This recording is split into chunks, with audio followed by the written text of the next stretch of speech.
Good morning and welcome to the hearing regarding UAP disclosures.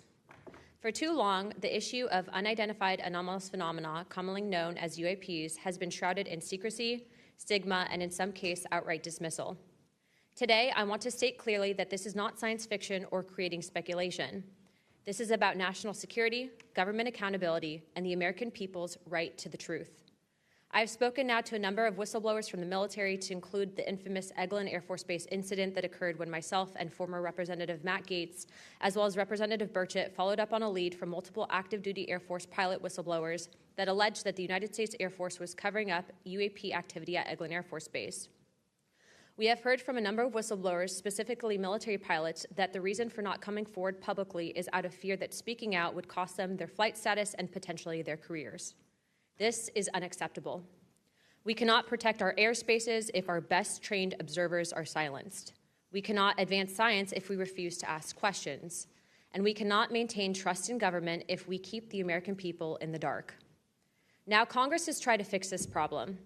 Congress tried to create formal channels through the All-Domain Anomaly Resolution Office, also known as AARO, and the Intelligence Community Inspector General for service members and officials to make disclosures. But the reality, the reports come in are often to brush aside, slow-walked, or met with skepticism rather than serious investigation. Recently, the former AARO director, known as Sean Kilpatrick, attacked our witnesses and members on this committee. It should be noted that he's a documented liar and brings into question what his purpose at AARO really was if it was not to follow up on investigations and disclose his findings to members of Congress. A former Deputy Assistant Secretary of Defense for Intelligence, Chris Mellon, described a report published by AARO that found no evidence that any USG investigation, academic-sponsored research, or official review panel has confirmed any sighting of UAP-represented extraterrestrial technology. As the most error-ridden and unsatisfactory government report I can recall reading during after decades of government service. Mellon further noted that this was a first AARO report submitted to Congress without the Director of National Intelligence's sign-off and seemingly excluded input from any scholars or experts who have studied or written extensively about this topic, as would normally be in any other case in this field. Mellon determined that this report failed to fulfill the congressional mandate under which it was required, omitted entire agencies with known investigations or activities related to UAPs, and omitted any discussion of efforts to hide classified or unclassified information about UAP. Such efforts were unaddressed by the report, despite the existence of agency records and investigations concurring with them, including those at U.S. Customs and Border Protection. If we set up offices and oversight bodies only to let them become graveyards for testimony, or worse yet, ruses for pretending to investigate when in actuality there was no follow-up, then we are not doing our jobs. In recent months, Congress has also been presented with evidence that points to technologies that, to our knowledge, are beyond our current capabilities. It is our duty as elected representatives to follow the facts wherever they lead and to ensure that those facts are not buried under classification stamps or bureaucratic excuses. Let me be clear, whether UAPs represent adversarial technology, natural phenomena, or something beyond current human understanding, Congress has a responsibility to investigate. If these objects are foreign in origin, then they pose a direct threat to our national security. And if they represent something unknown, they demand rigorous scientific inquiry, not ridicule, not secrecy, and not silence. The stakes are very high. Adversarial nations are not waiting for us to catch up. They are studying these phenomena as well aggressively, as multiple nations have also announced their own parliamentary investigations into this very topic. If we are to continue to hide information from ourselves, we risk strategic surprise. If we continue to ignore our pilots and service members, as well as countless government whistleblowers, we risk losing their trust. And if we continue to shield the truth from the public, we risk eroding the very foundation of democratic accountability. This is why this hearing matters. This is not about fueling speculation. This is about demanding the basic transparency from the Department of Defense and the intelligence community and other military contractors. It is about asking the questions every American has the right to ask. What do we know? What don't we know? And why in a free society are we being told so little? A major barrier to this committee's inquiry into UAPs has been the lack of cooperation and transparency from the Department of Defense and the intelligence community. In preparation for previous UAP hearings, the committee repeatedly asked the Department of Defense to allow members to view videos and files related to UAP incidences. Unfortunately, the Department of Defense notified the committee staff that due to the department's Special Access Program rules, only members of the House Armed Services Committee, as well as the Defense Subcommittee on House Appropriations, also known as HAC-D, were allowed to be read in onto such programs. For a non-committee member to be allowed to view these documents and videos, individual members must be approved by the chairman and ranking member of both HASC and HAC-D. Independent staff oversight has presented a consistent problem for Congress, as well as program budgets are classified. Additionally, oversight reporting to Congress is classified and only provided to the authorizing and appropriations committees of jurisdiction.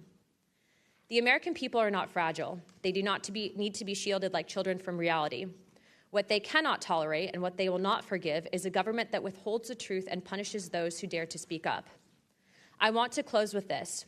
Future generations will look back at this moment and ask what we did when presented with the unknown. Did we look away, embarrassed or afraid, or did we pursue the truth with courage? I intend to be on the side of truth, transparency, and accountability, and I hope my colleagues on this task force will be able to do the same. To quote a few elected officials, Senator Schumer has stated, multiple credible sources allege a constitutional crisis over UFOs. Senator Rounds has stated that these are brilliant individuals and they are not making this stuff up. And our current Secretary of State, Marco Rubio, has stated very high clearances and high positions within our government in regards to these whistleblowers. Senator McConnell also described these whistleblowers as sane and credible. And the witnesses today are not alone. In fact, they're far from it. In fact, 34 senior military, government, and intelligence officials have broken their silence. This includes now Secretary of State Marco Rubio, Senator Rounds, Senator Gillibrand, General Jim Clapper, the former director of the government's UAP task force, the former head of aviation security for the White House National Security Council, the former Secretary of Defense, and many more. Again, to quote Secretary of State Rubio in an upcoming documentary known as The Age of Disclosure, even presidents have been operating on a need-to-know basis that begins to spin out of control. And to quote Senator Gillibrand, who also went public in this documentary, it's not acceptable to have secret parts of this government that no one ever sees. It's time for the fundamental truths of UAP to be revealed to our nation's leaders and the public. It's time for the U.S. government to exercise transparency. And with that, I yield to Ranking Member Crockett for the opening statement. I am pleased to welcome the panel of witnesses for today's hearing. I'd first like to welcome Mr. Jeffrey Nuccetelli. He's a United States Air Force veteran and a career federal employee with more than 20 years of experience in national security, law enforcement, and public administration. Next, we have Mr. Alexandro Wiggins. Mr. Wiggins is currently serving as a Senior Chief Operations Specialist in the United States Navy. Mr. Wiggins is testifying in his personal capacity today and not on behalf of the United States Navy. Next, I would like to recognize the gentlewoman from Nevada, Representative Titus. Thank you very much, Madam Chairman, ranking members, for allowing me to sit with you on this panel today. I'm honored to be able to introduce a witness here who is from my district, George Knapp, who has been the definitive expert and reporter on this topic that you're exploring today, UAPs or UFOs. George is a longtime friend, I'll say that up front, but a very respected journalist and a recognized expert in this field nationally and internationally. Just a little something about George. He came to Las Vegas in 1979 and joined KLS television station as a general assignment reporter in 1981. Since 1995, he's been the chief investigative reporter for that channel. He also hosts a national radio show you can listen to on Coast to Coast AM, which covers many of the paranormal topics that y'all are discussing. Over the years, George has been, as I said, recognized for his work. He's been honored with the Peabody Award, the DuPont Award, the Edward Murrow Award, and 27 different regional Emmys for his investigative reporting. Indeed, he has told Nevada's story with clarity, with objectivity, and with integrity. So I know that his testimony today is going to be of great interest and value to this committee. So thank you very much. Next, we have Mr. Dylan Borland. Mr. Borland is a United States Air Force veteran and has a long career in federal service. And finally, I'd like to introduce Mr. Joe Spielberger, a senior policy counsel at the Project of Government Oversight. Pursuant to Committee Rule 9G, the witnesses will please stand and raise their right hand.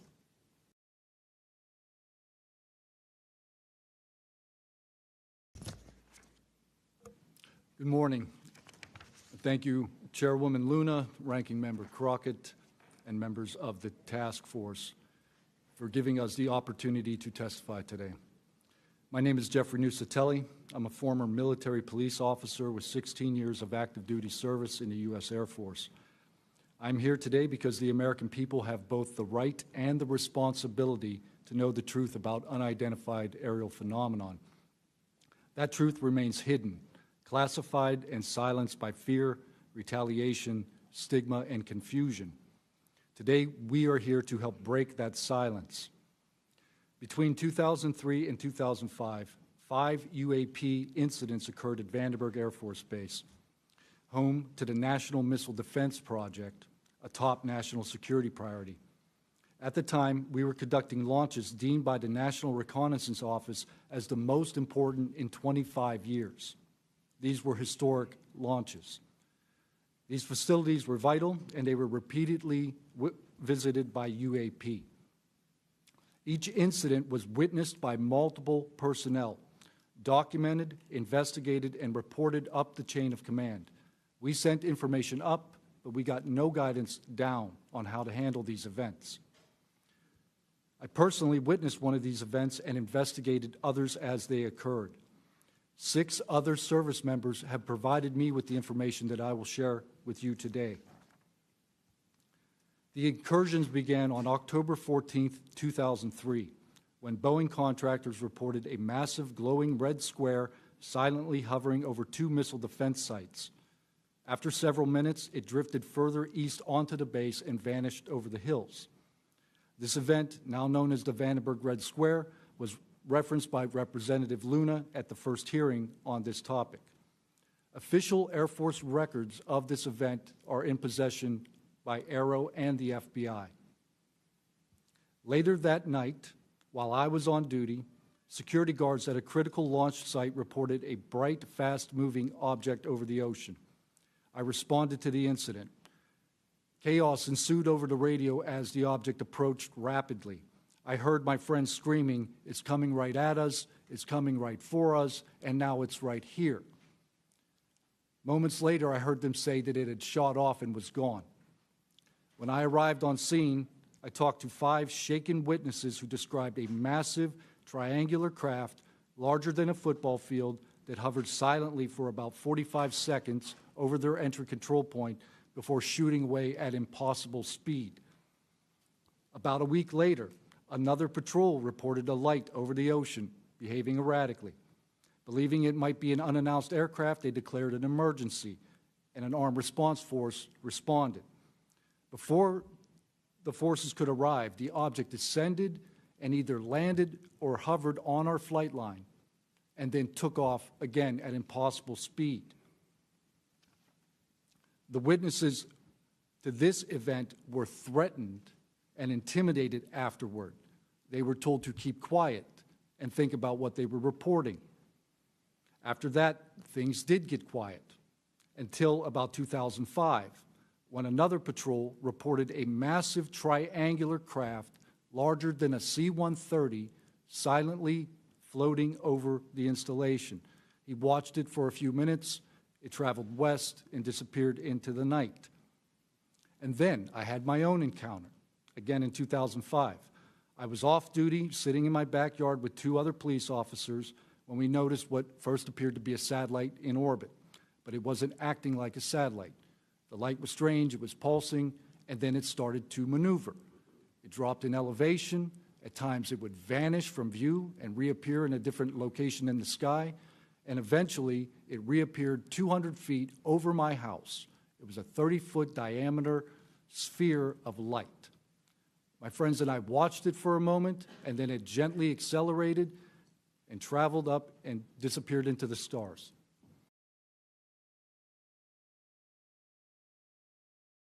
Good morning, Chairwoman Luna, Ranking Member Crockett, and members of the task force and the committee. Thank you for the opportunity to testify today. My name is Alexandro Wiggins. I'm an active duty U.S. Navy Operations Specialist, Senior Chief Petty Officer. Father of three and dedicated American testifying today in my personal capacity. The views I share are my own, and I do not represent the official positions of the Department of the Navy or any subordinate organization. On the evening of February 15th, 2023, at approximately 19:15 PST, in the Whiskey 291 warning area off the coast of Southern California, I was serving on board USS Jackson.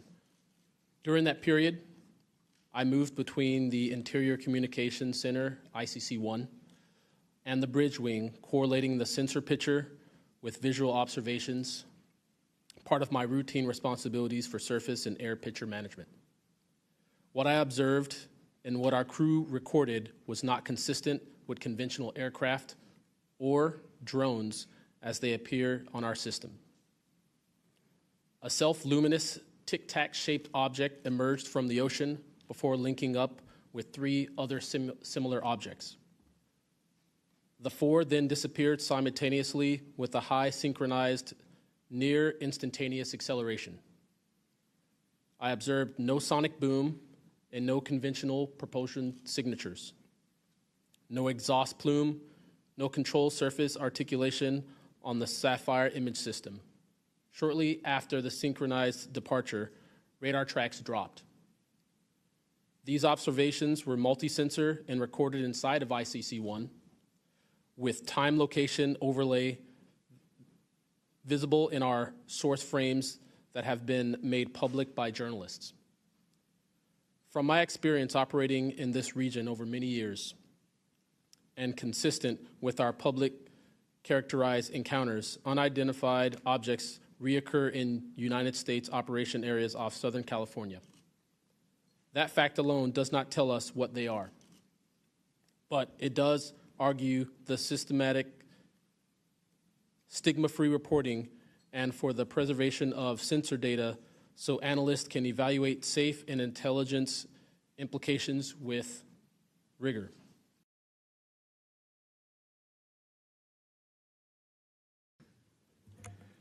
Good morning, Chairwoman Luna, Ranking Member, Ms. Crockett, and members of the task force. And Dina Titus, I just knew we were going to get you involved in this topic at one point. Great to see you here. I'm George Knapp, Chief Investigative Reporter at KLES-TV in Las Vegas.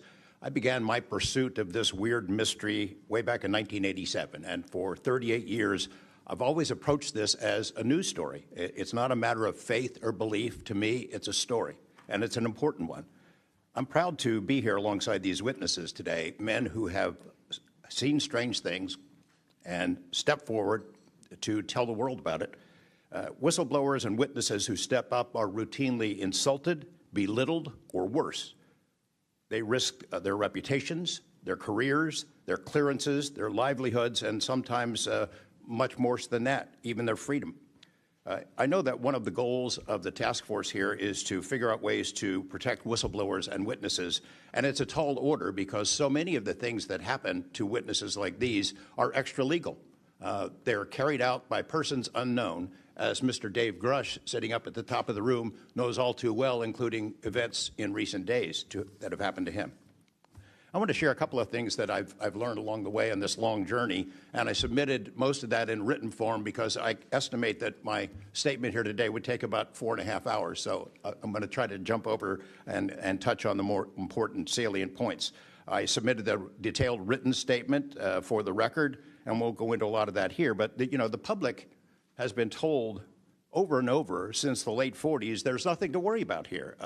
These mysterious craft seen by millions of people in the skies, in the oceans, over the land are not real. They're not a threat. The witnesses are wrong. They're crackpots. Don't believe it. That changed for me. What got me hooked is the paper trail. Documents that were squeezed out of the U.S. government after the FOIA, Freedom of Information Act, became the law of the land. And those documents paint a much different picture than what the public, the press, and Congress have been told over many years. The documents from military and intelligence personnel behind closed doors admit that, quote, these things are real. They're not fictitious. They can fly in formation. They're evasive, and they outperform any aircraft known to exist, including ours. The public, of course, as I said, has been told something much different. You know, back in 1989, I reported about a guy named Bob Lazar, who claimed that he worked at a facility dubbed S4 out in the Nevada desert, very near to Area 51. He said he was part of a reverse engineering program. He said there are alien craft that will be taken apart to figure out how they operated out there, and that was a pretty tall order. I had clearly taken a dive into the deep end of the pool there. But in the years since then, I've interviewed dozens of other people, and I've detailed what their testimony has been in the written statement. They include Senator Harry Reid, Senator Howard Cannon, also of Nevada, a guy named Al O'Donnell, who was the first general manager of EG&G in Nevada, which managed the Nevada test site, which blew up hundreds of nuclear weapons. There's a guy named Dr. James Lakatsky, who was a career scientist with the Defense Intelligence Agency, who was the guy who initiated a program called OSAP, Advanced Aerospace Weapons Systems Application Program, which is, as far as we know, the largest acknowledged UFO program ever funded by the U.S. government, which put together an amazing pile of information that members of this committee and the world, most of which they have never seen. The DIA still hasn't released 95% of what was prepared by that program at a cost of millions and millions of dollars. The one name I do want to bring up in this session, though, is Robert Bigelow. So looking into the idea of crash retrievals and reverse engineering, while OSAP, that program, was active, the DIA's contractor, Robert Bigelow of Las Vegas, made a bold attempt to acquire physical proof of UFO crashes. It's been widely reported and suspected that Lockheed Martin is one of the contractors, the defense contractors, that has held this stuff, stored it away in secrecy, and tried to figure out how it works. I have confirmed on the record that Robert Bigelow and a trusted colleague from OSAP met with and negotiated with senior executives at Lockheed Martin and hammered out a deal wherein Bigelow's company, Bass, would receive a quantity of unusual material that had been stashed away and protected at a facility in California. That material was not made here. I want to move on now to the Russia files, because that was going to be sort of the central impetus of what I was going to talk to you about today. Back in the early 90s, I got into Russia, met with a number of their defense officials, Ministry of Defense and others, who confirmed for me that Russia had been doing the same thing the United States had been doing, that is, secretly studying UFOs while publicly saying something completely different. The documents and interviews that I obtained and have now shared with this task force show that the USSR launched what is almost certainly the largest UFO UAP investigation in the world. The first phase of that was an order was sent out to the entire USSR military empire that every unit, you see anything strange in the sky, a craft, an orb, something unusual, you had to gather all the evidence, collect testimony from the witnesses, look for physical evidence, and all of that information went into one program at the Ministry of Defense. Thousands and thousands of these reports came in. A lot of them were first routed to the KGB, but then back to another program that came after this collection effort called Thread 3. And Thread 3 was an analysis program. We have provided to the committee the documents of what they were trying to do, and essentially they were trying to build their own UFOs. They were using the information from their observations and studies to try to figure out that technology. The guy who was in charge of that program, Colonel Boris Sokolov, told me that their goal was to basically develop technology that would be superior to anything we had, based on what they learned from UFOs. Mr. Knapp, just in the name of time, Sure. To my understanding, did you have anything you wanted to submit for Congress to see in this committee? I have submitted those documents. Would you like to play any videos? Do you have a video that you would like to play? I don't think it's for me to play. No, that was for Alexander. Yeah, Alexander's video. Okay. You could play it, he could narrate it. Okay, we can, in the name of showing that video to everyone on task force, we'd like to play that video at this time. Sure.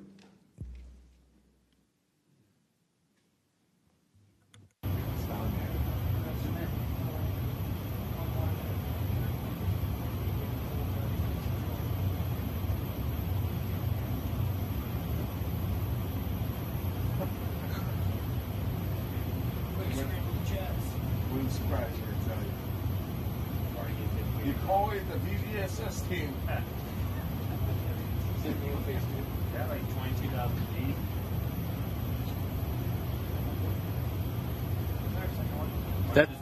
That shit took off earlier.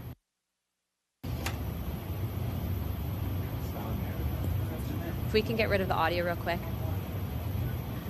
Mr. Wiggins and Mr. Knapp, we'll get back to what that video was in a moment, but we just want to make sure that it was entered into the record, as well as all the documents. Those will be able to be publicly found for everyone in the country to view.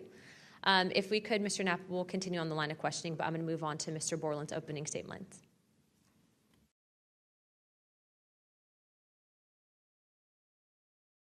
Good morning, members of the task force and the committee. I would like to express my gratitude for being invited to testify to the current task force created under the People's Chamber and the American public. As an American citizen, veteran, and intelligence community professional, it is an honor and a privilege to serve under oath before you on behalf of our country. I speak for myself and no former agency or company I have been previously affiliated with. My name is Dylan Borland, a former 1N1 geospatial intelligence specialist for the United States Air Force in an active duty enlisted capacity from 2010 to 2013. I've also been employed with BAE Systems and Intrepid Solutions as a senior analyst, expert in analyzing video, radar, and advanced electro-optical imagery for official identification of aerial order of battle as well as naval and ground order of battle. I'm a federal whistleblower, having testified to both the ICIG and AARO with direct firsthand knowledge of and experience with craft and technologies that are not ours and are reportedly operating without congressional oversight. Because of my direct knowledge of the reality of certain legacy UAP programs, my professional career was deliberately obstructed, and I have endured sustained reprisals from government agencies for over a decade. From 2011 to 2013, I was stationed at Langley Air Force Base, Virginia, conducting 24-hour operations via manned and unmanned aerial vehicles for Special Operations Forces in the global war on terror. During the summer of 2012, my team was on standby for weather, and I returned to my barracks on base, and at approximately 01:30, I saw an approximately 100-foot equilateral triangle take off from near the NASA hangar on the base. The craft interfered with my telephone, did not have any sound, and the material it was made of appeared fluid or dynamic. I was under this triangular craft for a few minutes, and then it rapidly ascended to commercial jet level in seconds, displaying zero kinetic disturbance, sound, or wind displacement. Some years after that experience, I was further exposed to classified information from the UAP legacy crash retrieval program through a sensitive position I held within a special access program. During this time, intelligence officers approached me in fear for their own careers, citing misconduct within these programs and similar retaliation that I was already enduring at this time. These issues include medical malpractice committed by Veterans Affairs staff, denial of work I performed while enlisted in the United States Air Force, forged and manipulated employment documents, workplace harassment, including colleagues being directed to not speak with me, manipulation of my security clearance by certain agencies, blocking, delaying, and ultimately removing my ability to be employed within the IC. The retaliation I face and the retaliation against individuals I know who worked in these programs is what convinced me in March 2023 to become a whistleblower. I came forward out of concern for people's lives and to ensure I did everything I could to let our elected representatives know the truth about what is really happening in the executive branch. At the end of March 2023, I agreed to meet with AARO following the suggestion of other federal officials believing it was what our nation required of me. I had reservations with AARO due to assessments they were reporting publicly at the time as a misrepresentation of the truth. Because of these concerns, I did not share sources and methods information in order to protect current and former federal personnel who had firsthand exposure to technologies of unknown origin. I did not want anyone to face further retaliation beyond what they had already endured. And unfortunately, a staff member ended up getting in some trouble because of that. After David Grush testified under oath in the summer of 2023 and provided historic disclosure, I was then asked to go to the ICIG and did so in August 2023. It was very clear early on during my intake interview, which was video recorded under oath, that the objective was to solely assess how much I know and not move forward with an investigation with new information I provided them. The aftermath of that IG complaint still troubles me to this day. Since my ICIG complaint, I've been prevented from resuming prior employment and can confirm I'm still blacklisted from certain agencies within the intelligence community. In addition, multiple agencies attempted phishing attacks to assess what I had divulged to the Inspector General, including being asked to disclose details of my ICIG complaint during a CI polygraph for a position unrelated to UFO UAP matters as recently as November 2024. As I sit before you today, I and many other whistleblowers have no job prospects, no foreseeable professional future in a nation every single one of us came forward to defend. Numerous individuals have come forward in various ways to reveal the truth of the UAP reality as patriots and defenders of our nation. Yet many feel discarded, isolated, hopeless, separated from the country they serve. Efforts to rectify this situation for all whistleblowers have been difficult and troubling, and to my fellow whistleblowers and officials who know this information, I offer you my apology, something that I have never gotten, and I'm giving it to you. I swore an oath to the Constitution of the United States, an oath that demands truth and transparency for our democratic republic to function. Each day, these truths remain hidden from our citizens. Humanity drifts further from the principles our nation was founded to uphold. Each day, victims of crimes committed by agencies and companies maintaining this secrecy are denied justice as another day our Constitution is shredded.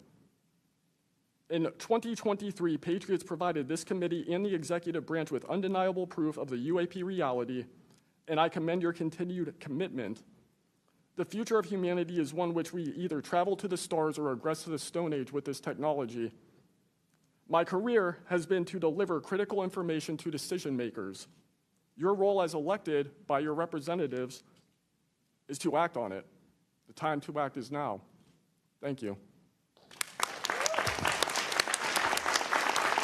Mr. Borland, in your testimony, you described witnessing large triangular craft while stationed at Langley Air Force Base in 2012. Can you explain what you observed in terms of size, behavior, and why you're confident it was not conventional technology? Great question, ma'am. So on the base, I lived in the barracks. There was a little smoke pit outside. I was there on the telephone and looking across to the flight line, and I see a white light pop up and stop about 100 feet in the air. I thought it was a weather balloon. I've seen tests from there before, weeknight, normal thing, not surprising. I actually finished my cigarette, and I began walking up towards the flight line. There is a track, and because I was on 3 months of night work, I would walk the track at night when we were weather down. And as I began walking towards the flight line and the track, the light then flies across the base, across the flight line, and as it flies to me, a triangle manifests around the light. I can't tell you if it's active camouflage. I can't tell you if it appeared around the light, but I can tell you that it was a white light, and then it was a triangle. It stopped about 100 feet in front of me and approximately 100 feet above me. My telephone got extremely hot, completely froze, dead. I remember how thick it was. It was between 1 to 2 stories thick, equilateral triangle. I could never see the top of it, and the edges were 90 degrees. There were 4 lights in total, 1 light on each corner, and a larger light in the center, 2 to 3 times the size of the corner lights. But what was really odd was the outside. The best way to describe it is like looking at a James Webb telescope picture, where you have the colors and then the black background. So the craft itself was this black metallic flake paint, but on top of the craft was this gold, lava, plasma, some type of fluid going over and around the craft. I'm under this for about 2 to 3 minutes, and then the center light flashes 2 to 3 times, no sound, immediately shoots up to commercial jet level minimum, in my opinion. And I immediately feel static electricity all over my body, and then I smell the smell of after a thunderstorm or lightning storm, that really strong summer thunderstorm smell. Gets up to flight level. I'm trying to get my phone reset, and I can only see the center light at this point. If I didn't actually see it take off, I would have thought it was a star. And then it hovers up there, and it begins to slowly move due east out over the Atlantic Ocean. I finally got my phone reset. The entire thing was about, from the time I saw the light pop up near the hangar until it took off out over the ocean, was about 15 minutes. And following up to that question, after you disclosed this information to the intelligence community Inspector General, you were subject to phishing attempts and job blacklisting. How widespread do you think this is across the intelligence community for those who raise concerns regarding UAP programs? It's a difficult question to answer. I think prior to David Grush and people beginning this process of bringing people into awareness of the reality of these programs and certain things people have witnessed, probably extremely widespread. I think today there's still an issue, but because people are able to come before you and people are speaking out, I think it has been somewhat less. I would hope, though, that people would, because if this goes back into closed doors, this is going to get really ugly. What type of behavior have you witnessed from former AARO director Sean Kilpatrick as well as his staff in relate to this information you provided to them? Did they ever try to classify this information as non-human technology? Good question. The problem with this is that I know what I experienced firsthand, and I know other things. I think the staff at AARO that I met with in March of 2023, I think they were good people doing the job they were told to do. I did not meet with Kirkpatrick. He was either not present or did not want to meet me that day. However, they did classify information about the reality of this subject, and it was very concerning because in my AARO MFR, they had actually referenced a former staff member that was the one who told me to go there, and they probably shouldn't have done that. And real quick before my time is up, and we might go to second round of questioning just so you're all aware, how important, given everything that you've seen and experienced, is the UAP Disclosure Act of 2025 in restoring both public accountability and trust?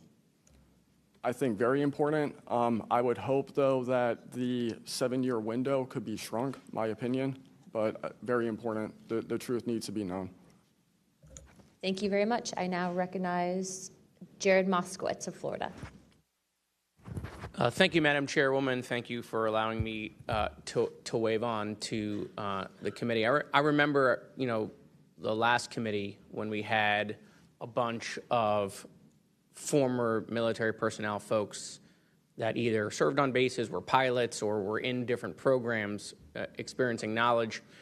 It made me recognize that the narrative has changed, right? It's politically convenient for the government if you all weren't military folks in suits. It would be much better if you pulled up in Winnebagos and were wearing hats. And so the picture of this, because that's important for the American people on how you tell a story, what the message looks like, and who the messenger is. So this is now the second or third committee where we have former military folks with impeccable records, with information and knowledge. And it's definitely clear on a bipartisan basis that we have to protect our whistleblowers. There's no doubt. And in a day in which it's really hard to tell what's true or not from a political standpoint. And so I don't really know what is true. I don't know on this subject. But I do know when we're being lied to. And we are definitely being lied to. There's just no doubt about that. Mr. Borland, I'd like to start with you and ask a few questions. Were there any other witnesses when you saw the equilateral triangle? Were there other witnesses that saw the same thing? Not to my knowledge, ma'am. At that point, the only people that would be awake is those of us that were doing operations for the GWAT and then security forces. So not to my knowledge. And do you think that, in your opinion, that the equilateral triangle was the U.S. government's technology?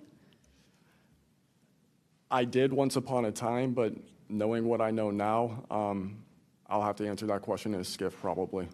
Well, my next question is, you teased us, so knowing what you know now means what?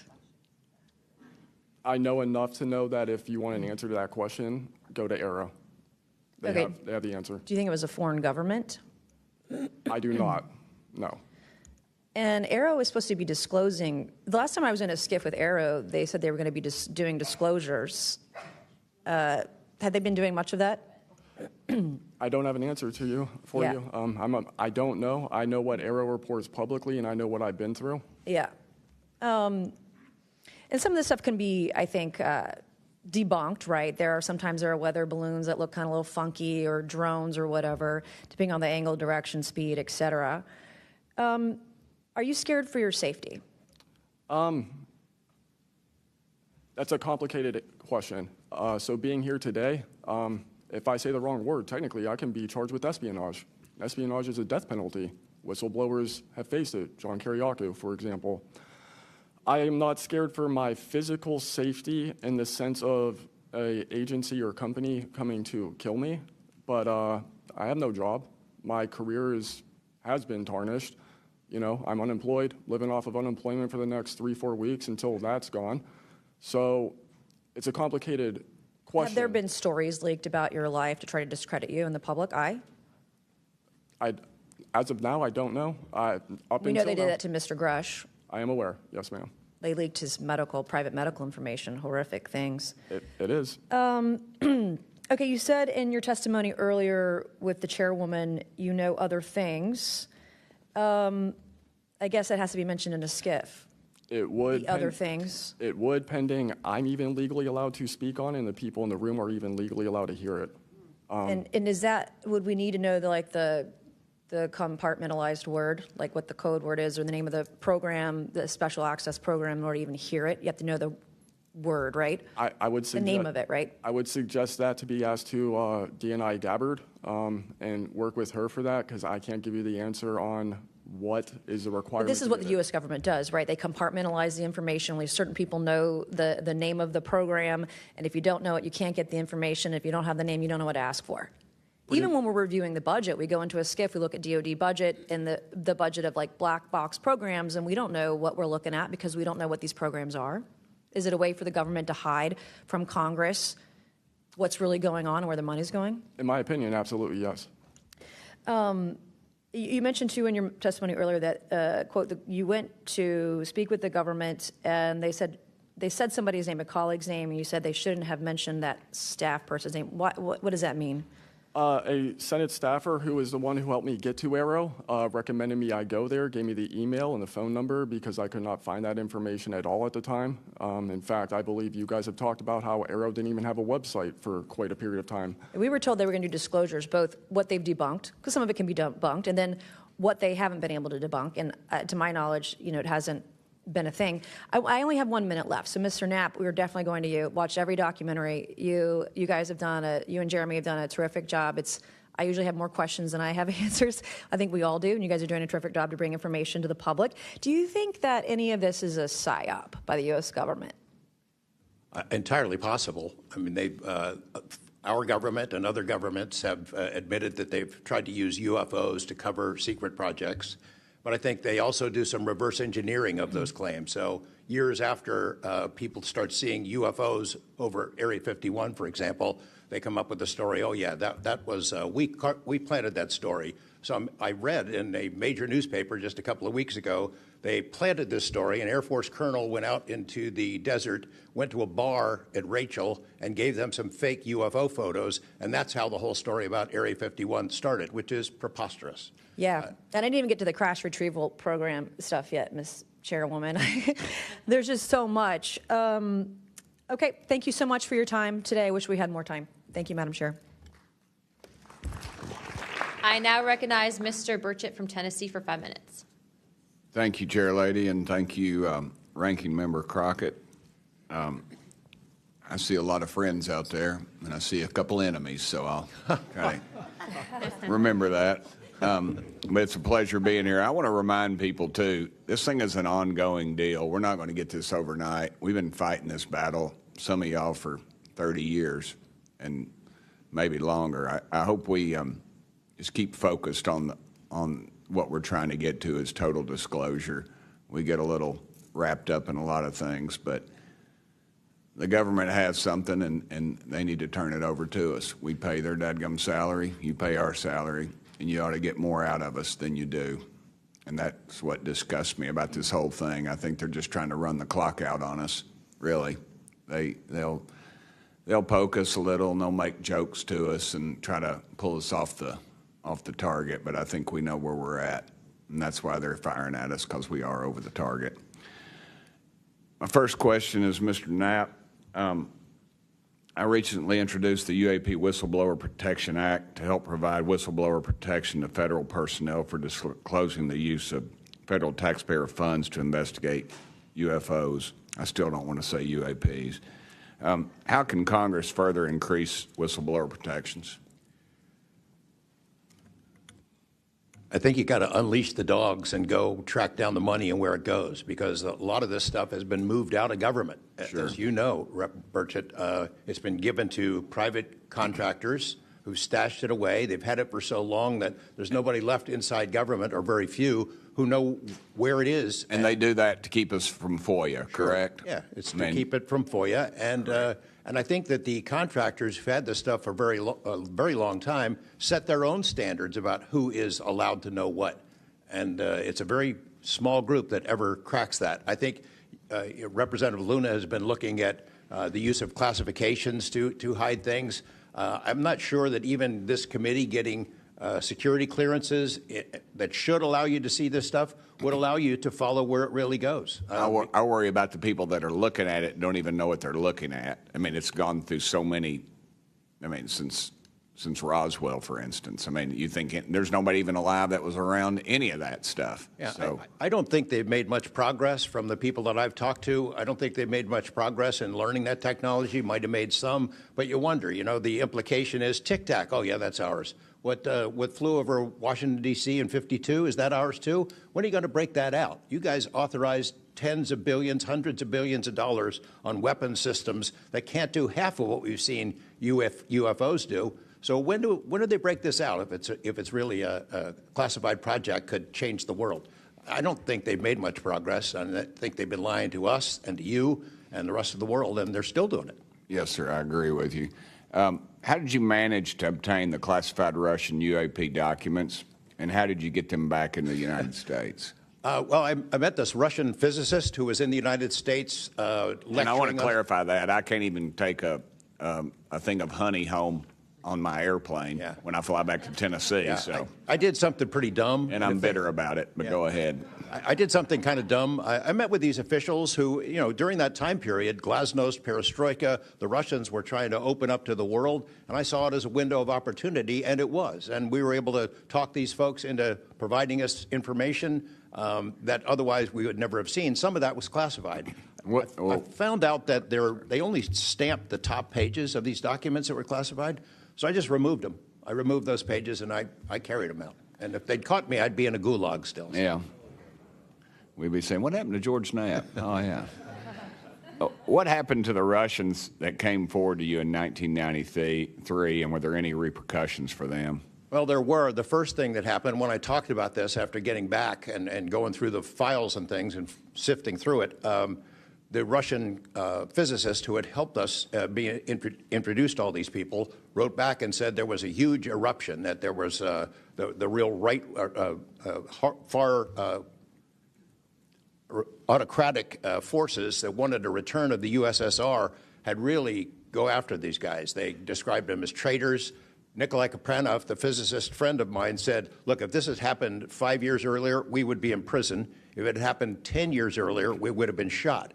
Right. Luckily, at that point, Putin was not in power, but none of those people that we talked to on that trip in 1993 would ever talk to me again. I went back in 1996, and it was like I had the plague. I spoke to different people, but they were scared.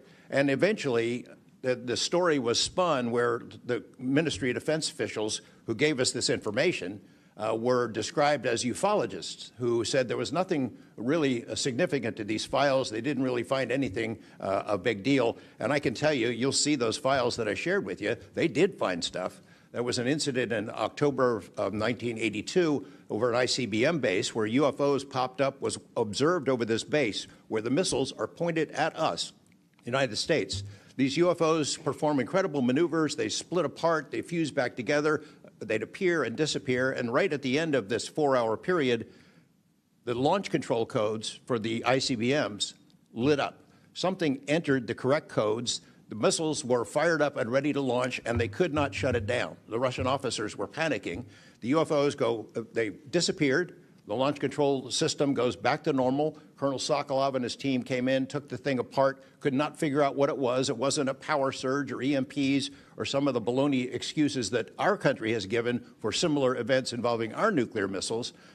They thought it was a message from wherever the UFOs were from. And that's a chilling thing. I mean, we were a couple of seconds away from World War III starting, and the UFOs were responsible for it. All right, I'm out of time, but real quick, who are the contractors that have this material, the corporations? Well, one of them is Lockheed. And I'll tell you, I mean, I'm not saying Lockheed's the bad guys. They're doing what they were asked to do. Sure. They have lied about this because that's what they're supposed to do. But Lockheed would be one. There's a list I can give you, Congressman. Some of the big ones, the usual suspects. Okay, thank you. Yield back, Chair Lady. Sorry for going over. It's all good. It's all George Knapp's fault. I now recognize Ms. Boebert for 5 minutes. Thank you, Madam Chair. Chief Wiggins, based on your training and operational experience, could the behavior that you witnessed, a transmedium object vanishing without a sound, be explained by any known technology that we possess or other governments possess? It cannot. No. And has any government agency debriefed you or any of your shipmates regarding the EOIR and radar confirmed UAP encounter aboard USS Jackson? No one has, no, ma'am. What was that encounter like when you brought that up? If you want to briefly summarize that, when you brought that to their attention and then you were not provided any follow-up, who was told and how did you feel when there was no contact back to you? As far as the actual incident happening, Yes, or sir. the reporting level? Yes, Chief. It was within the event happening. My duties are to report to the tactical action officer on watch while we're standing watch. So tactical action officer was there. I made my report. I've not had any discussion outside of that day. There's been no communication to me or requests from me within inside of the military. But speaking of that actual incident itself, once the report was made to the tactical action officer, that's when I made the decision to ask the individual watchstander that was controlling Sapphire to be able to slew into the location. And that's what you see in the video itself, is when the watchstander is slewing in and kind of showing us what we're looking at. But outside of that, that's as far as the reporting went that I know of. Thank you, Chief. Just for the sake of time, Mr. Nuccetelli, has RO, the Air Force, or the FBI ever followed up with you personally about the Red Square event? I did have follow-up by Aero, nothing with the Air Force. The Aero office updated me, I think, at least 2 times. They let me know that they were unable to locate any records, that the records had been destroyed by the Air Force. The Air Force is destroying all their police records every 3 years on a schedule. So You were informed that these documents were destroyed. Well, I have a Freedom of Information Act from the Air Force that states clearly that they destroy all police records on a 3-year schedule. Okay. So they were sitting on documentation, destroyed it, refused to question any of the lead investigators, anything leading into this investigation? Yeah, basically they destroyed all the police records. So you couldn't even call the Air Force and ask them if there was a vehicle accident in that time frame. So that's a big problem. We're losing data in real time. So we'll never be able to go back and track. I think our federal government has a history of destroying records. Thank you very much, Mr. Nuccetelli. Dr. Borland, as a geospatial intelligence officer, have you seen classified data indicating UAPs operate in restricted U.S. airspace, and has that information been withheld from Congress? I have not in U.S. airspace. That is intelligence oversight, so I did not have domestic authorities. After filing your Inspector General complaint over retaliation inside the Pentagon's UAP office, did you receive any kind of protection or just more retaliation? Within the IG or Aero, ma'am? Either. Aero, they went after the staff member and classified everything, shut that down. The IG, to this day, I don't even know if my complaint's active. I know my attorney that represented me was very, very, very concerned. And the best of my understanding, I was determined credible, not urgent. And do you think that experience would suggest that the internal UAP investigations may be compromised? Possibly. I mean, it's so hard because this goes back to people doing the job they're told to do, and very few people are going to want to give up their careers, 20, 30-year pension, get rid of their kids' health care, get rid of their house. It's possible, yes. Yes. Thank you very much, Dr. Borland. Mr. Spielberger, Do national security whistleblowers currently have any external appeals processes to challenge retaliation, or are they just stuck relying on the same agencies that they're accusing? Congresswoman, this is one of the biggest concerns that we at POGO have, basically around the independence of investigations and accountability for retaliation. Basically, yes, national security whistleblowers have to rely on internal administrative processes that go through agency inspector generals. There are some differentiations, but the bottom line is that they are forced to rely on protection from the same agencies and people who they are alleging retaliated against them. Yes, well, I thank you all for your bravery. We are out of time here. Thank you so much for coming forward, and we will do everything that we can to ensure that you are all protected. Thank you for trying to bring truth and transparency to the American people. Madam Chair, I yield. I now recognize Mr. Burlison for about 5 minutes. Thank you, everyone. It takes such great courage to come forward, and we acknowledge that, and I hope that you see that we are taking that seriously. And so very thankful for what you're doing today. I'm also very thankful for previous witnesses that have come forward. I see Matthew Brown in the audience. He courageously stepped forward and was as a witness. I encourage everybody to look and seek his testimony. I want to thank the people that came in our first hearing. Ryan Graves, David Grush, David Fravor. And in our second hearing, Admiral Gallaudet, Lou Elizondo, and Mr. Gold. And the many others that have come forward. We hear you, and it's time that we, enough is enough. It's time that we take action. Look, I'm not jumped to the conclusion that I believe that there are, aliens coming from another planet. But I'm open to that. And I think that it's our responsibility, especially when we're seeing that we have a government that is actively blocking information from us. Just last night, I tried to get an amendment onto the National Defense Authorization Act that fit in the germaneness of that bill to have UAP disclosure. And conveniently, it was named non-germane, mostly deemed by staff, not even an elected official. This is the kind of stuff that we repeatedly see. Last year, we were blocked by someone in House administration from being able to receive a full briefing from Arrow. So not an elected official, but someone in staff blocked us. And I've had it. Enough is enough. I want to cue up a video that I've been given. And as before it starts, I'm going to describe. This was taken October 30th of 2024. This video is of an MQ-9 drone tracking an orb, or this object, off the coast of Yemen. You'll see that another MQ-9 launched a Hellfire missile. You cannot see that drone. And so I'm not going to explain it to you. You'll see exactly what it does.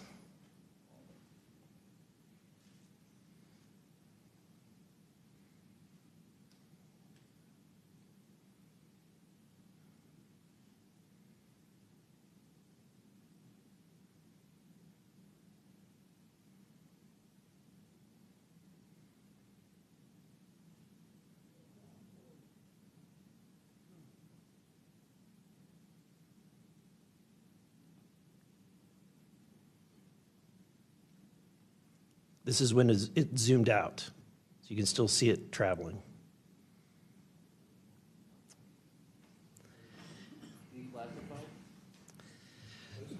So, Mr. Knapp, have you heard about events like this occurring, and what information might you have?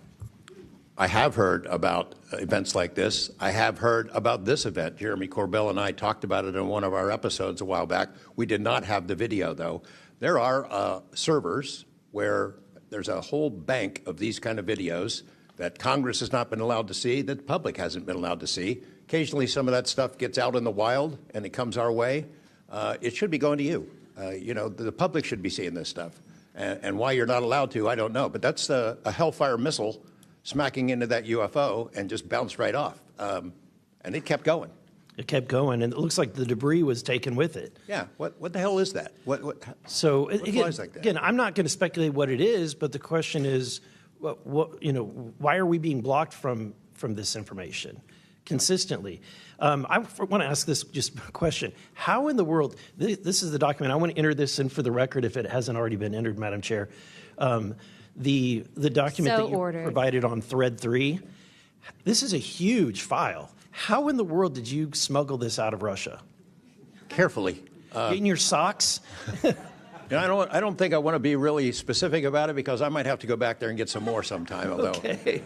No, that'd be crazy to do that. Well, I took the top pages off that were stamped with the security signature, and I carried them out on my person. But the rest of them I just threw in my suitcase and threw some caviar in there as a distraction as well, and hoped for the best. Otherwise, I'd be a citizen of Siberia right now. And you had you reported James Lukatsky came to you with government possession of NHI craft and how they ultimately gained entry. Can you testify to the veracity of that claim? Dr. Lukatsky is an honorable man who served most of his career with the DIA, a very trusted, high-level rocket scientist and intelligence analyst who inspired the OSAP program, as I said earlier. And in full disclosure, I've co-written 2 books with him. He dropped this on myself and our other co-author out of the blue. And it took 14 months for us to get DOPSR approval for him to release 2 sentences on that. He said this craft, we had managed to get inside of it. It had no wings, no rotor, no tail. It had no fuel tanks. They didn't know how it flew or how it was operated. It clearly looked like it was aerodynamic, but he would not go further. He's a by-the-book guy, and until he gets clearance to say more about that, I don't think we're going to hear much more. But it's not ours. It wasn't ours. We didn't make it. We didn't know who made it and how it was built and how it operated. We've got at least one, and I don't know. I think that's enough confirmation that we do have recovered discs and materials. Leslie, Mr. Borland, in the classified realm, have you been exposed to undeniable confirmation of NHI technology? And then my second question is Base Systems involved in any way with reverse engineering exploitation of non-human intelligence craft? Yeah, we're gonna have to have a conversation this skip for that. Whether I'm legally even allowed to answer that, and whether you're even allowed to hear it, sir. Okay. Again, you can sense our frustration. And so I just want to thank you for coming forward. We will continue to fight because, look, this is about making sure that this government belongs to the people and restoring the republic the way it was intended to be. Madam Chair, I also have further witnesses of courageous individuals. It was given to me by Dr. Stephen Greer, including Michael Herrera and his testimony. We have Roderick Castle and his testimony, Randy Anderson, his testimony, Stephen Digna, and others, 3 others, all saying similar things to what the witnesses today have said, and I would like to enter that into the record as well. No objection. Thank you. I now recognize Mr. Crane for 5 minutes. Thank you, Ms. Chairwoman, for holding this hearing. Thank you to the witnesses for appearing. In the effort of transparency here, I got to admit to the witnesses that, growing up, I really never believed in UFOs or any of this stuff. I always thought it was a little kooky and whatnot. But, after hearing, your testimony from honorable service members, watching videos like my colleague, Mr. Burlison, just presented, I got to admit, I've become a believer. Not that I know where these things come from or, what they really are up to, but I'd like to start with asking the witnesses. Mr. Nuccetelli, you were in the Air Force, right? Yes. Did you believe in UFOs prior to your encounter? I've always been interested. Okay. Yes. Chief Wiggins, you're currently in the Navy, is that correct? Correct. Did you believe in UFOs before your encounter? I did. I'm from Las Vegas, and I've watched George Knapp my whole life. Okay. What about you, Mr. Borland? I have always been open to where facts go, so. Were you guys scared or hesitant to come forward and tell your story because of fear and believing that you might be reprimanded or ostracized from society because of your stories? Mr. Nuccetelli? Yes, absolutely. I probably would not have come forward if I didn't have documentation to prove some of my story. and I also wouldn't have come forward without the people that paved the way for us in, the first congressional hearing. So, Chief, what about you? Once I got the okay from the Navy from top down, that gave me a level of relief.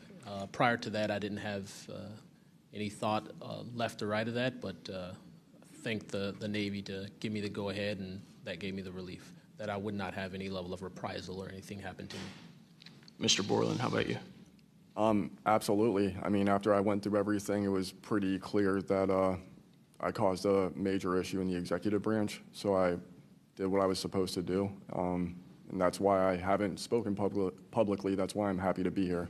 This is how I wanted this to be done in regards to me. Mr. Borland, why do you think that you faced reprimand and discipline for your effort to come forward and be transparent about what you saw? About what I saw is the reason why I got into what I know and has been disclosed to Aero and the IG. And I think that information, well, it was labeled an extremely sensitive national security issue. Thank you. Mr. Knapp, I've watched many of your videos on Joe Rogan and other places. One of the big questions, I think, for many of us is why do you believe that the federal government refuses to be transparent about this issue? I think there's probably multiple reasons. At the start, when these things first started invading our skies in large numbers, we were scared. It was right after World War II, and we didn't know what they were, and they didn't want to panic the public, and that was probably a good call. Over time, I think the lying sort of became institutionalized, Flights over Washington, D.C. in 1952, they're seen, they're captured on radar, jets are chased after these objects, and then we get an explanation it was a temperature inversion. And those kind of lies have been told for a long time. What was told to me by an investigator from Congress, a guy named Richard D'Amato, who was sent after this story by Robert Byrd and Harry Reid, he came out to Nevada, tried to get into Area 51, did get in there, looked around, talked to people, trying to get to the bottom of it. He believed that this program, reverse engineering, et cetera, was had been moved inside these corporations. And he said, when this comes out, people are going to go to prison. And he meant people who were basically misusing legitimate national security funds, tens of billions of dollars, in order to keep this cover-up going. I also believe there's a legitimate reason for the cover-up in that there is undeniable connection of national security involved in this technology. If we are racing for it to master that technology against the Russians and the Chinese, which is what I have been told by Senator Reid and many others, then it is a race that's critical to our survival. There could be a form of disclosure, I think. Yes, it's real, it's from somewhere else, without revealing all the details that would allow someone else to have an advantage in the race for this technology. Thank you. Finally, I'd like to enter into the testimony a letter I sent to the DoD regarding the case of Major David Charles Grush, a UAP whistleblower who's been extremely helpful to this committee. Unfortunately, due to his participation in the disclosure of UAP, he suffered reprisal like the removal of his clearance, denial of promotion, and loss of medical retirement. I wrote the DoD on July 24th, 2025, on behalf of Major Grush, and I'm still waiting for a reply. I appreciate any help the committee can offer to get a response. Thank you. I yield back. Without objection, we'll be following up with the DoD after this hearing. Thank you, Representative Crane. My first question is to Mr. Knapp. Mr. Knapp, how do we know that the files that you obtained from the former Soviet government are not BS and just given to you as a disinformation campaign against the U.S. government? Yeah, it's a good question. So I shared some of them with the Senate Intelligence Committee when I first got back because that was requested by the Russians who shared some of that information with me. Secondly, I gave all of that material to the DIA through BASS, the OSAP program. Sorry for the acronyms. Can you name names real quick? Sorry. At BASS or OSAP? Who did you give them to directly? I gave them to Robert Bigelow and to Jim Lukatsky. And they hired a whole team to go through them and retranslate them and analyze it, and they created a structure of how the UFO programs in the USSR and Russia were put together. They said they were real. The other person who said they were real is David Grush. Noted. Thank you. Representative Gill. Yep. And thank you. I'd like to yield the remainder of my time to Eric Burlison. Thank you, Representative Gill. Mr. Wiggins, Chief Wiggins, in your view, what mechanisms such as internal protocols, witness debriefings, or cross-agency documentation, should be better established in order to ensure that such a credible sighting like the one that you have given are preserved and made available to oversight bodies like this? Thank you, sir. As a active duty Navy member, our mission is to carry out the ship's mission or the command's mission. And we, on a general basis, don't have knowledge of what to do when we see things like this. We just don't. We're there to do our mission and do what's told of us, right? So I think what would be important is giving active duty members a clear way of being able to report things like this to where it gets to this point. And ensuring that we have a standard level of understanding that there wouldn't be any level of reprisal or anything happening. Because, you know, I've been in the Navy for almost 24 years, but what about the sailors that have been in for 2 years that experience things like this? They're not going to have the knowledge, or they'll probably be a little bit more fearful to speak up, being it that their career is just starting. Yeah, I want to commend you. You're the first witness to come forward that is currently serving, and it's recognized. And so I thank you. And your testimony is unbelievable. Let me ask this question: are you familiar with the Witness Protection Act that Representative Burchett has filed? I'm not too familiar, sir. Anyone on the committee familiar with it? It's fantastic. It's the language that we need. It's language that will protect whistleblowers from any kind of reprisal, and yet it's again and again blocked by this body in some way. Many times it's being blocked not by elected officials but by staff behind the scenes.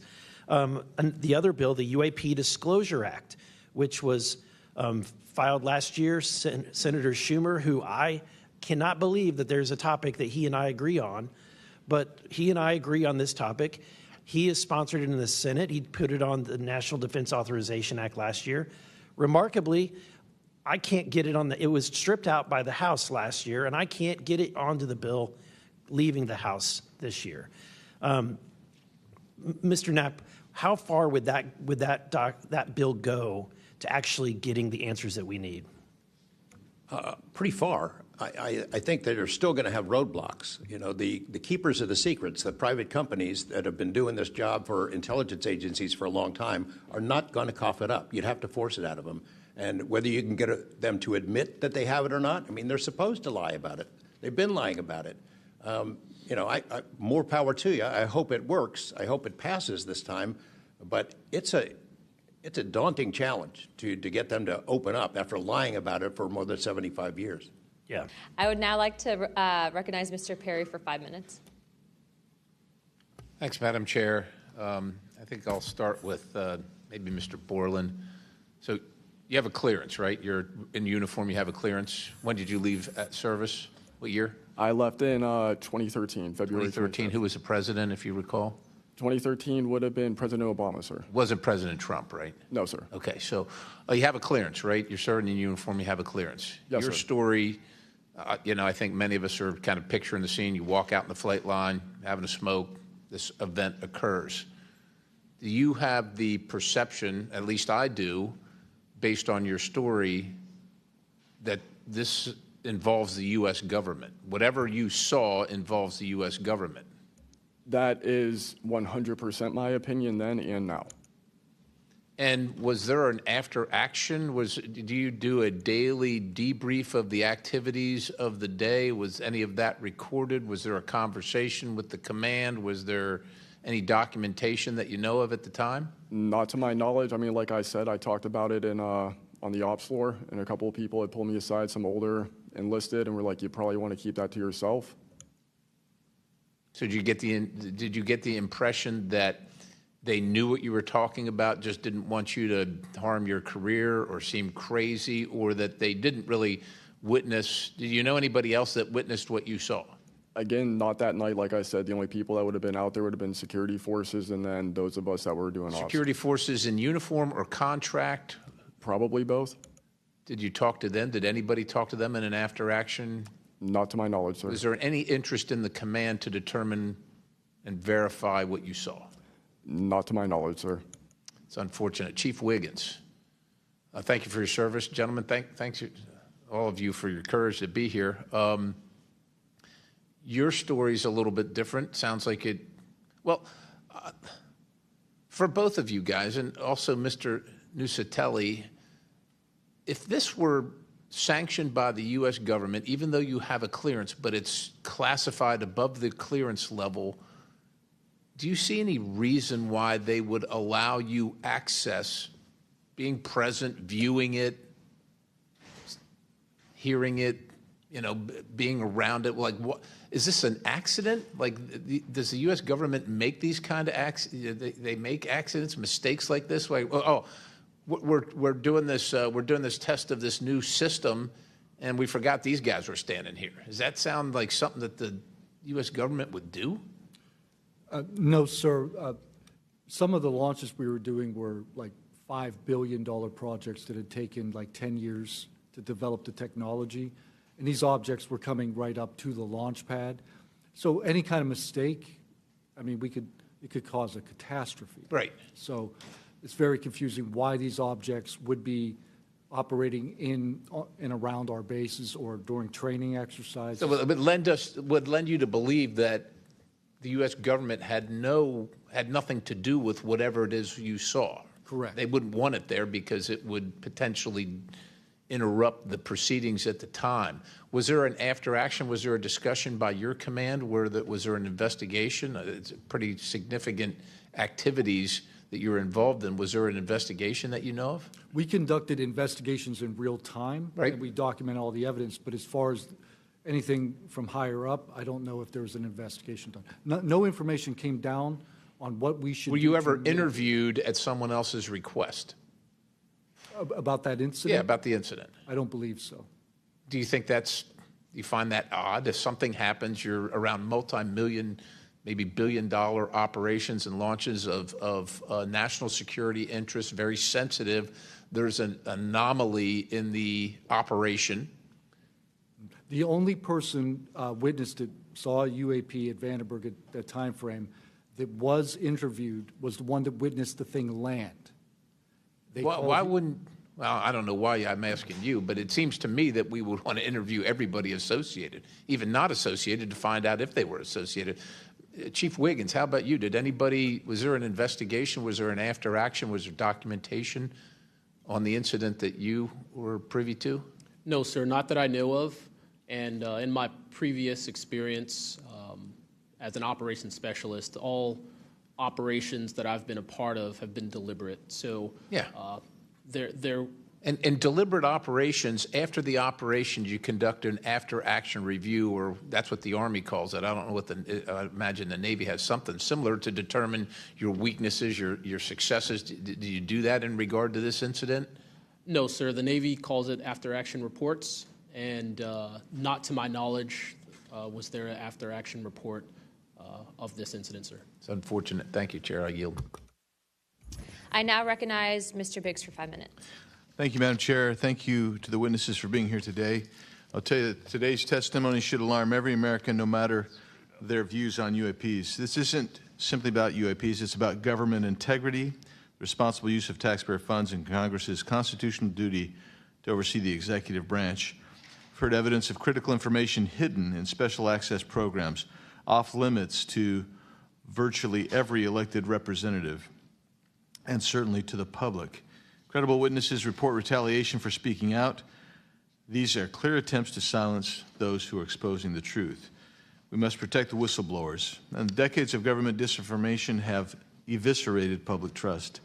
So this isn't a partisan matter. It's a constitutional matter. And when you talk about the VAs, Ms. Spielberger, and all the problems that they had, the hub of that was Phoenix. And they went after the whistleblowers there. And that was under the Obama administration. So it doesn't matter which administration, which party, both parties have got to come clean, particularly on this. So if the government thinks it can hide the truth and punish those who speak out, Congress has to keep pushing until the facts, whatever they are, wherever they lead, come to light. I'm going to go to you, Mr. Knapp, first. You've interviewed numerous UAP whistleblowers over the years. Question is, how do you verify their claims before deciding they're credible enough to report on? It's a combination of factors. First, you check their credentials. Did they really serve where they said they did, and did they work where they said they did? Are there any other witnesses? Is there visual proof, film, footage, things of that sort? You ask the people around them that know them, that used to work with them, if they're credible people. That's one way. You know, I think about AARO, the organization that this body created to deal with witnesses and whistleblowers.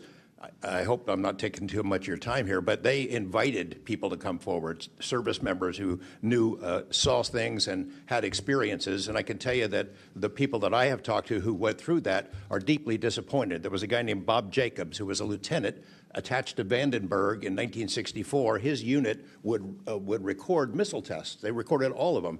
On one of these particular tests, a UFO comes out of nowhere, zaps what looks like a laser beam at what would have been a nuclear dummy, a nuclear weapon, and disabled it. And he is called into the commander's office. Two guys in suits clip that film footage out that shows the UFO, and he's ordered to never talk about it. He comes forward to AARO. He heeds the call, thinking he's doing his duty as an American to tell that story, and they completely dismissed him. They made up a story that they had tracked down the original footage, and there was nothing like that in it. Well, there was no original footage. It had been taken away the day the footage was recorded. He's deeply disappointed. People like Bob Salas, who had worked at a nuclear ICBM base, who saw UFOs flying over the base, and these missile silos were taken down. He went to AARO, too, and was completely disregarded. It almost looks like AARO operated as a counterintelligence operation to get people to come in, tell their stories, and then discredit all of them. I can't imagine that any whistleblower or witness will ever go to AARO again because of what happened under the first director, who's now long gone, but still seems to act as the spokesperson for that organization. And I would say, Madam Chair, maybe at some point we need to really dig deep into AARO, and I would encourage us. Oh, I'd be happy to send maybe a subpoena to Mr. Kilpatrick. That'd be fun. Mr. Nuccetelli, you've testified that official Air Force records of the Red Square incident are now held by AARO and the FBI. Has Congress or you been denied access to those records, and on what grounds would we be denied access, you or us? No, the records are unclassified, so okay, provide them to.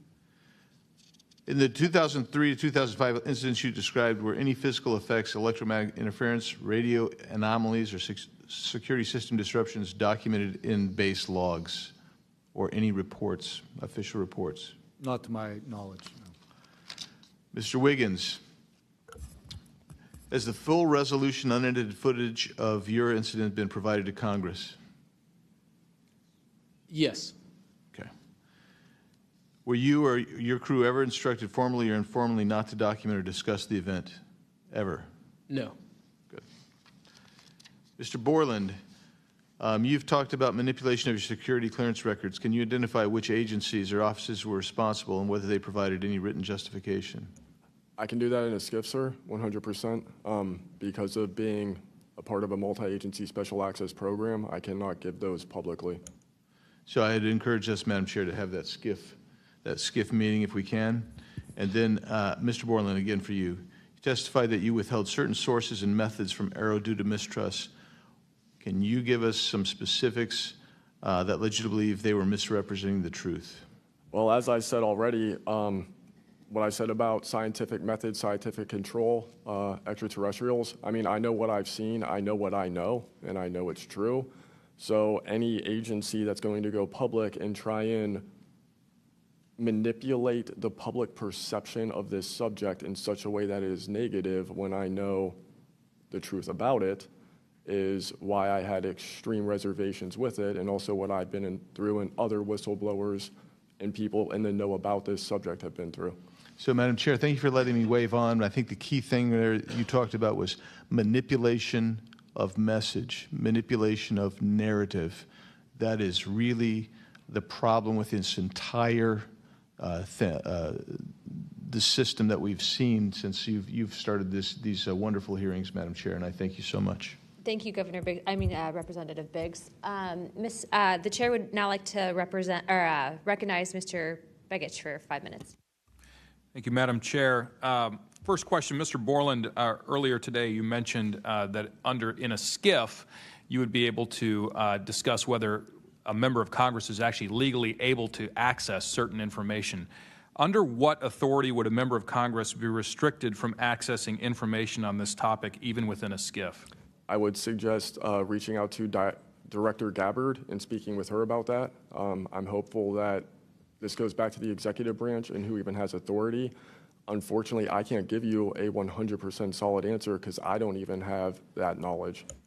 Next question to George Knapp. What is the estimated annual budget, your view, for the program for investigating or reverse engineering UAP-related technology, including official, misappropriated, or black budget funds?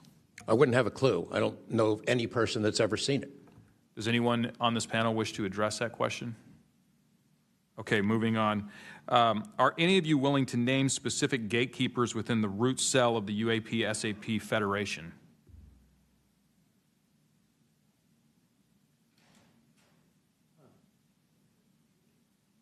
You mean specific people and contractors that have dealt with us and kept the secret? Specific individuals. Well, one of them was named Dr. James Ryder at Lockheed. But, you know, again, to emphasize, I don't fault these contractors for doing what they were asked to do by our government.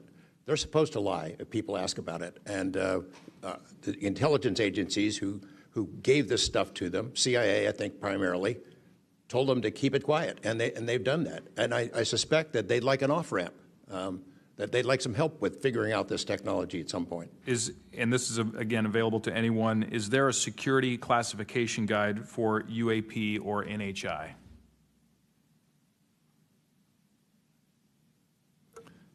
I remember in the 2003 or 2023 hearing, it was stated that all UAP-related material is classified secret or above. I have a name for you. Go ahead. Glenn Gaffney, CIA.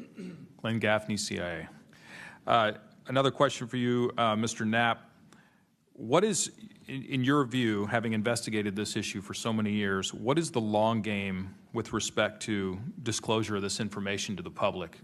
Because with the advent of essentially a video camera and a high megapixel phone in everybody's pocket, at some point, this information is going to be impossible to withhold from the public. What do you think is the long game here? Well, the secret's out. I mean, how many videos have there been already? You know, videos that are leaked from within the military and intelligence agencies and contractors and censor platforms. It's out there. But they have the high ground. The people that don't want us to take it seriously dismiss it, discredit the witnesses, come up with a cover story. I mean, it's been out there a long time. The public senses that it's real, and the people in authority dismiss them. It's a game that's been going on a long time, and I don't think they're ever going to release it. I think that there's an attitude among the people that have been involved in this for a long time that the public doesn't deserve to know, and that the public probably can't handle it, but they can. Final question, again, this one's open to anyone who'd like to answer it. Describe your understanding of the org chart or lines of control within the executive branch with respect to these topics.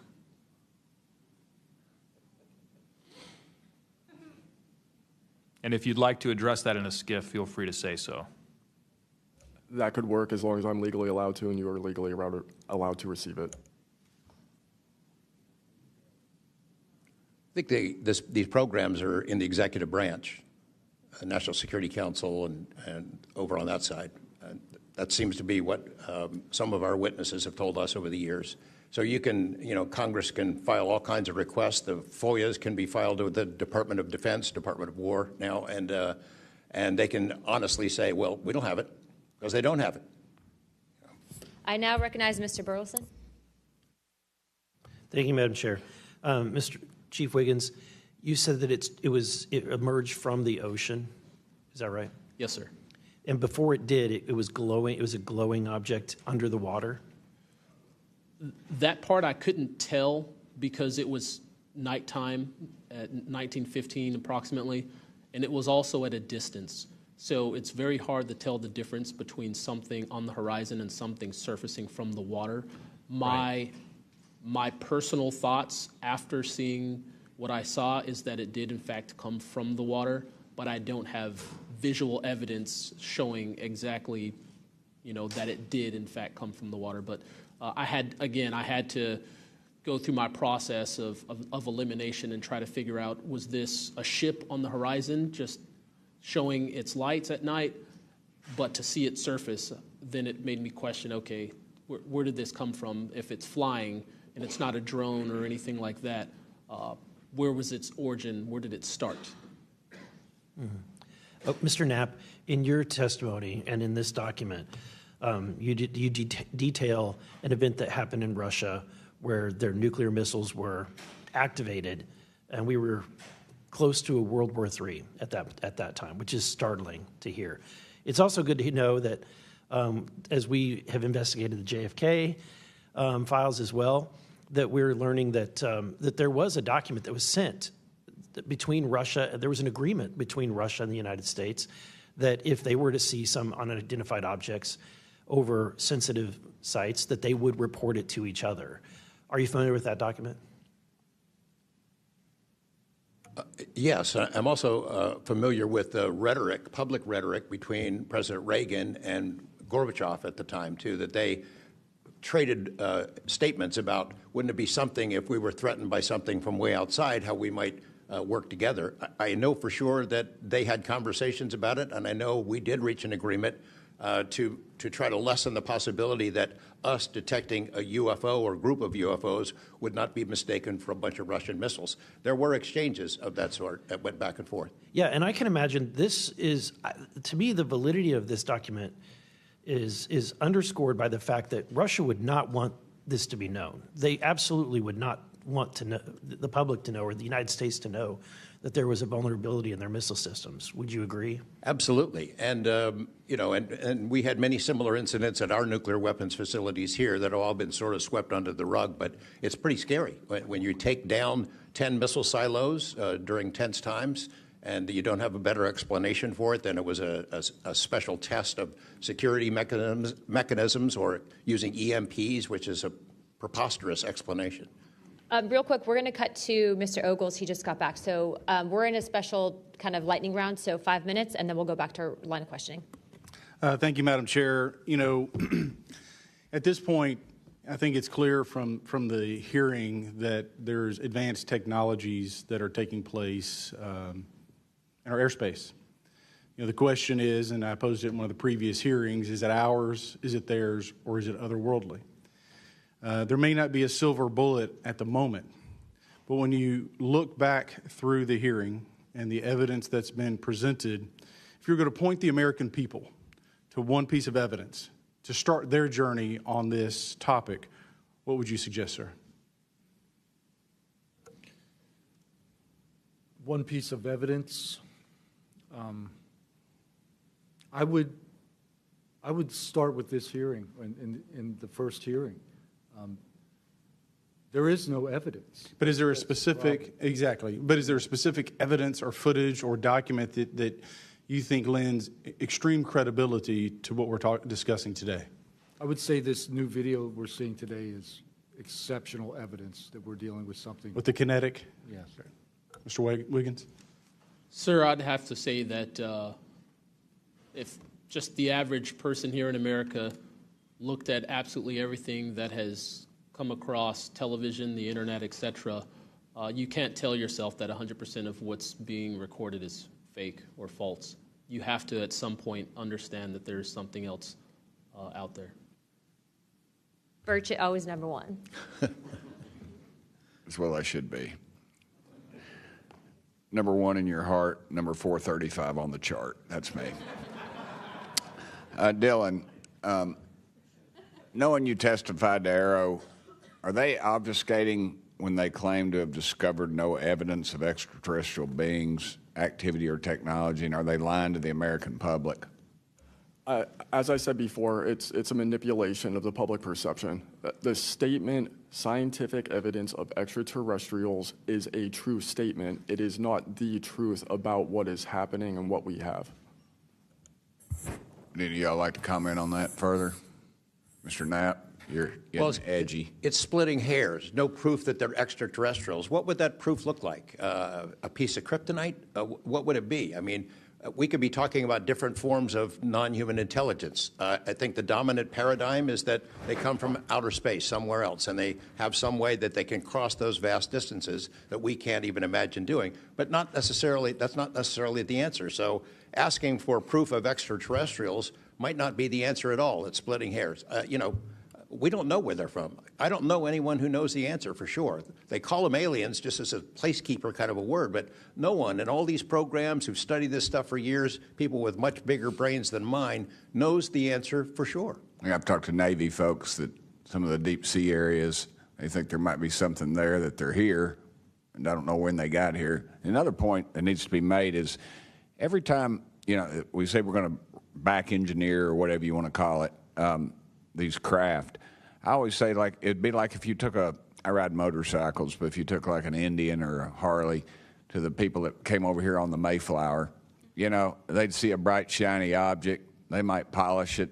They might get it started. I doubt they could. They couldn't work on it. They couldn't put fuel. They wouldn't be able to have the capability of putting fuel in it. I just think that's we're scratching at something that we don't have any knowledge of.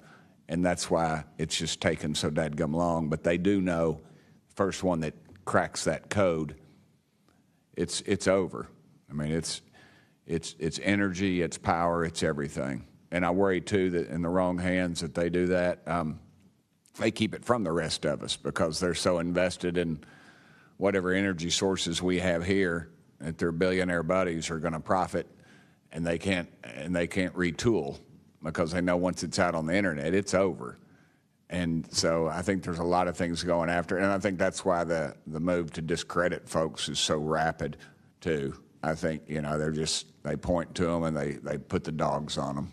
And it disgusts me. There's a price to be paid for that, too. The Russians and Chinese are trying to figure this out as well, but they don't have the same kind of stigma. They tell their best scientists and engineers, get in there and work on it. And they've been doing it for a very long time, might have a head start on us. Here, we don't have our best scientists and engineers working on it because they've been told it's nonsense. The stigma is very real for people like that. I agree. Yield back, Chair Lady. Thank you. I'd now like to recognize Representative Burleson. Mr.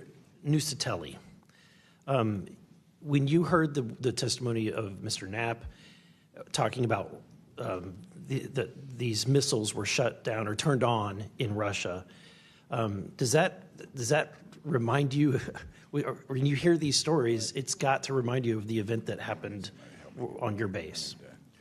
Absolutely. There are many accounts of incursions of this type taking place. I believe in the 60s we had a similar incursion in New England, and same thing happened. There were these objects coming over the base at low altitude, 200 feet over the base security police, and they were scrambling fighters, and then the objects would just fly off, and that went on for weeks. So the historical record has laid out that there's a pattern, that our installations are visited by these craft. They come in and do whatever they're doing, and then they leave. And we don't know how to respond. We don't know how to protect the installation. So that's why we're here. When you first heard, and we're having to report on these incidents that were being witnessed by other individuals, did you believe them?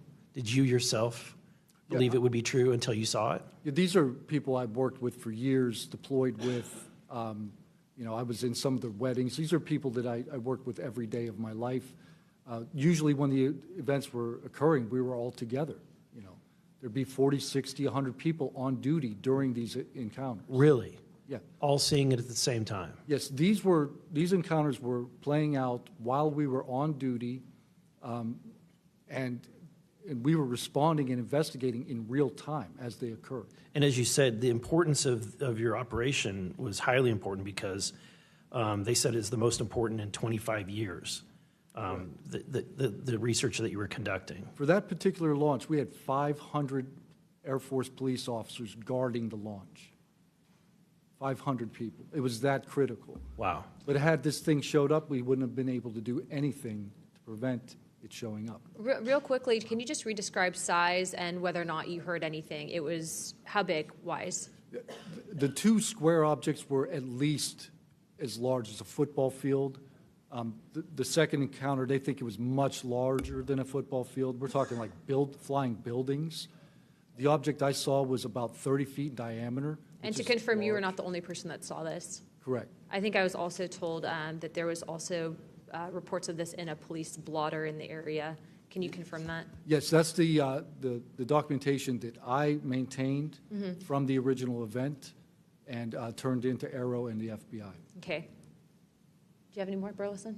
No, Madam Chair, I just want to reiterate to the American people that if you're frustrated, so are we. We're extremely frustrated. We've been, the 2-3 years. I can only imagine how frustrated Mr. Knapp is or Danny Sheehan is, and the amount of time that you guys have poured into this to try to get answers. I mean, Masson is back there. He's been pouring to try to get answers into this. I hope that you all see that we're committed to this, and we're going to be scrappy about it. We may not have the direct authority, but I can assure you, Representative Luna is about as scrappy as it gets. I wouldn't want to scrap with her. But that being said, I think that if the American people want to see answers, we need action. We've had the hearings. It's time to take action. It's time that we pass Tim Burchett's Whistleblower Act. It's time that we pass the UAP Disclosure Act. And I think that we've had a lot of talk about this. It's time for action. Thank you, Burleson. I'd like to now recognize Representative Burchett for closing remarks. I would just like to thank the ranking member and the chair lady for their courage. This is a tough issue. We all catch hell for it, and but it's gratifying that we're here in a bipartisan nature and the way this meeting was conducted. And I want to thank y'all for your courage. Thank y'all. And